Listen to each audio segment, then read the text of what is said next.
Hi students, good morning everyone. Today we are going to study a new lesson in history, that is the last lesson we can say, that is India after independence. So this is the last lesson and a very easy lesson. Here we are going to study after independence. What are the important problems India faced? So about that we are going to study in detail. Let's discuss about the different problems India faced soon after independence. We can say the first important problem, that was partition related problem. India and Pakistan another country which was set up or which was established. The partition which created lot of refugees from Pakistan to India. They have come to India. So the problem of settlement, that was one of the important problem which created due to the partition. People, where they will get the housing, what type of employment they will do, and lot of refugees they have reached to India.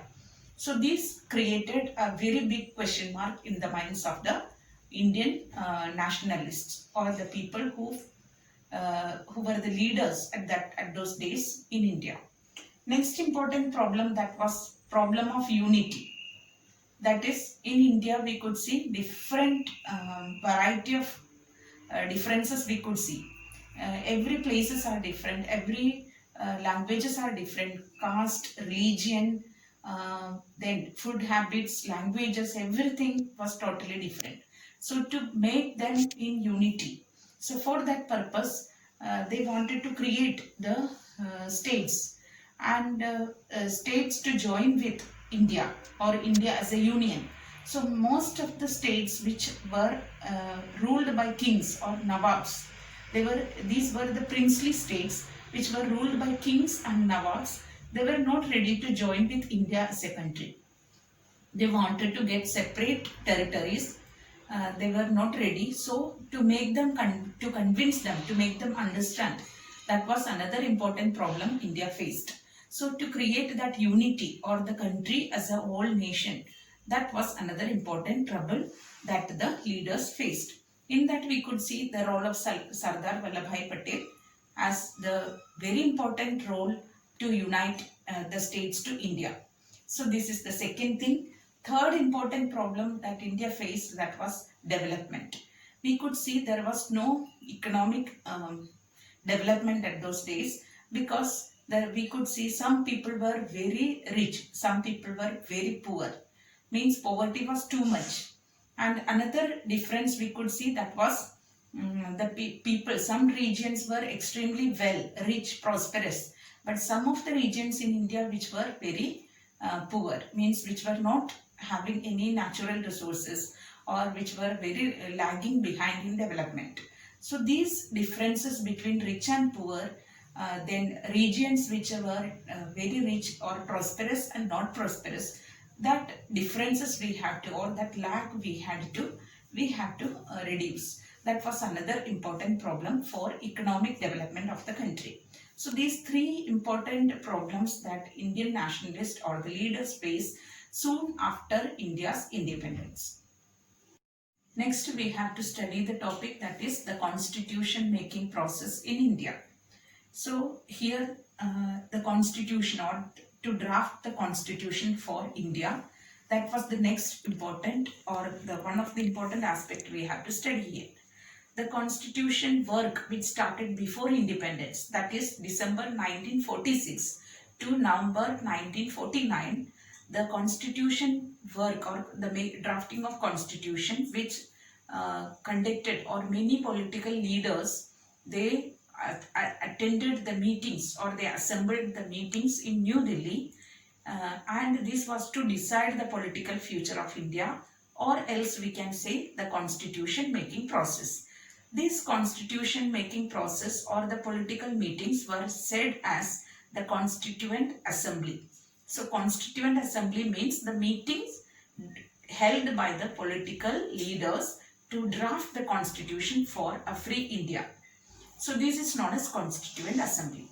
This Constituent Assembly delegates, they had many times had a discussion, debates over certain rules and regulations to incorporate in the constitution. So These all meetings together uh, gave the result for a fine constitution for the free India.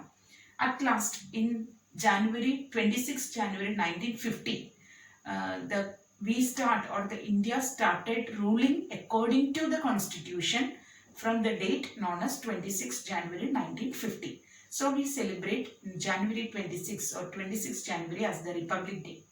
But we could see that the constitution making process or the drafting of this process was very long process, or it was done by many political leaders, educators. They were from different part of the country, not only from New Delhi, but they were from every regions, every parts. They were from different political background, different degrees they had, or many different philosophers. These all together they had assembled, and they had made the constitution for the country. And what are the important aspects of the constitution that we have to study in detail? The important aspect, soon after India's independence, they wanted to put forward the constitution, but the constitution which came into effect in 1950, 26 January. And this constitution is one of the very finest constitution in all over the world, because India is the largest democracy and we follow the constitution properly. So we can see certain features. First important feature is that they had given all these constituent assembly delegates or constituent assembly members, they had given that was known as universal adult franchise. The universal adult franchise, which mentioned that the adults above 18 years have right to vote irrespective of any religion, caste, gender or any creed. But if we compare the right to vote or the universal suffrage or universal adult franchise of other countries, we could see that in France, America, Britain even, they used to get, or they got the right to vote for some particular people. Either men have the voting right, rich people have the voting right, highly propertied class have the voting right. Then French Revolution, the same. We are going to study next year that in France, people, those who are wealthy, they had voting right. The poor people, they did not have voting right. So and some countries we could see men have voting right, women did not have. They have selected the age as 21 years. So various features we could see about the universal adult franchise in different countries. But India is the country, soon after independence, we have started universal adult franchise for everyone, either men, women, rich, poor, religion, any religion, but they should complete 18 years. This was only the criteria, but irrespective of any differences, people have right to vote.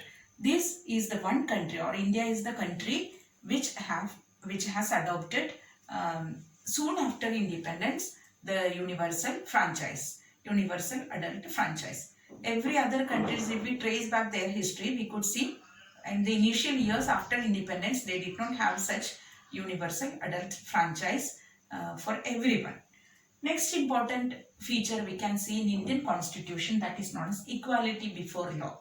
Equality before law states that every people, any religious, any class, any creed, any gender, everyone is equal before law. So this is another important aspect of the Indian constitution.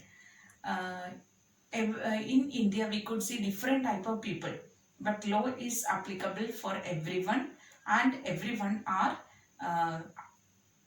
same in front of the law.